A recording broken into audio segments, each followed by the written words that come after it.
श्री राधे कृष्णा। आज इस वीडियो में हम जानेंगे रक्षाबंधन की शुरुआत कैसे हुई और रक्षाबंधन की कहानियों के बारे में। हिंदू धर्म में भाई बहन के प्रेम का पावन पर्व रक्षाबंधन का बहुत बड़ा महत्व है। देश भर में राखी का ये त्योहार बड़े हर्षोल्लास के साथ मनाया जाता है। बहनें इस दिन भाई की लंबी आयु के लिए उनकी कलाई पर राखी बांधती हैं और भाई बहनों की रक्षा का वचन लेते हैं। लेकिन क्या आप जानते हैं कि भाइयों को राखी बांधने की परंपरा की शुरुआत कैसे हुई थी? तो आइए जानते हैं रक्षाबंधन से जुड़ी हुई कई दिलचस्प कथाएं जो इस त्योहार के महत्व को बताती हैं। पहली कथा है कृष्ण और द्रौपदी की पहली राखी। महाभारत के अनुसार शिशुपाल का वध करने के बाद जब श्री कृष्ण की उंगली पर सुदर्शन चक्र वापस बैठने के लिए लौटने लगा तो कृष्ण जी की कलाई पर चोट लग गई। ऐसे में द्रौपदी ने तुरंत साड़ी का पल्लू फाड़कर कृष्ण जी की कलाई पर बांध दिया। भगवान कृष्ण इससे बहुत प्रसन्न हुए और उन्होंने द्रौपदी की जीवन भर रक्षा करने का वचन दिया। जब पांडव कौरवों के हाथों द्रौपदी को जुए में हार गए तो कृष्ण जी ने उनके सम्मान की रक्षा कर अपने वचन को निभाया।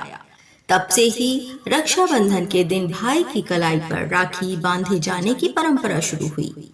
भक्तों, रक्षाबंधन की एक और कथा की बात करें तो इस कथा में पत्नी ने बांधी थी अपने पति को राखी।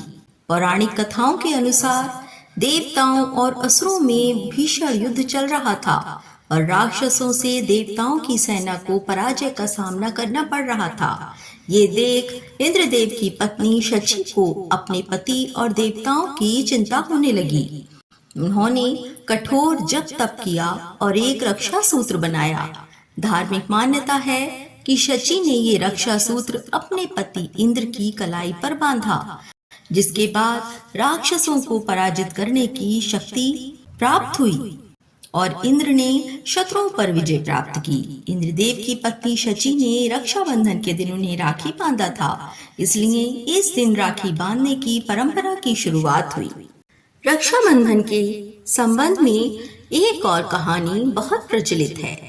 रक्षाबंधन मनाने की ये कथा राजा बलि और माता लक्ष्मी के संबंध में है।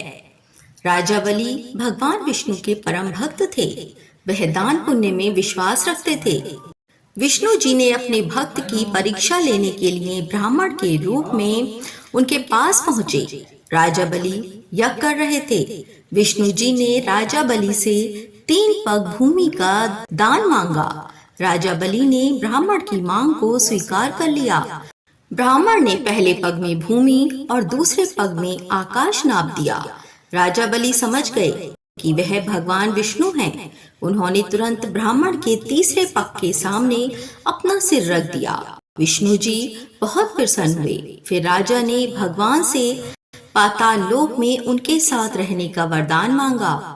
विष्णु जी ने वरदान दे दिया और वह उनके साथ रहने लगे। दूसरी ओर माँ लक्ष्मी भगवान विष्णु के वापस लौटने का इंतजार कर रही थीं। माँ लक्ष्मी एक गरीब महिला के रूप में राजा बलि के पास पहुंची और उन्हें राखी बांध दी। राखी के बदले में राजा ने कुछ भी मांग लेने को कहा। माँ लक्ष्मी तुरंत प्रकट हो गईं और उन्होंने विष्णु जी को मुक्त करने का वचन मांग लिया। राखी का मान रखते हुए राजा बलि ने भगवान विष्णु को वापस स्वर्गलोक भेज दिया। तो दोस्तों, ये ऐसी कुछ कहानियां हैं जो रक्षाबंधन के विषय में प्रचलित हैं। चैनल को सब्सक्राइब अवश्य कर लें, जिससे आपको हमारी आने वाली वीडियो की जानकारी मिल सके। धन्यवाद।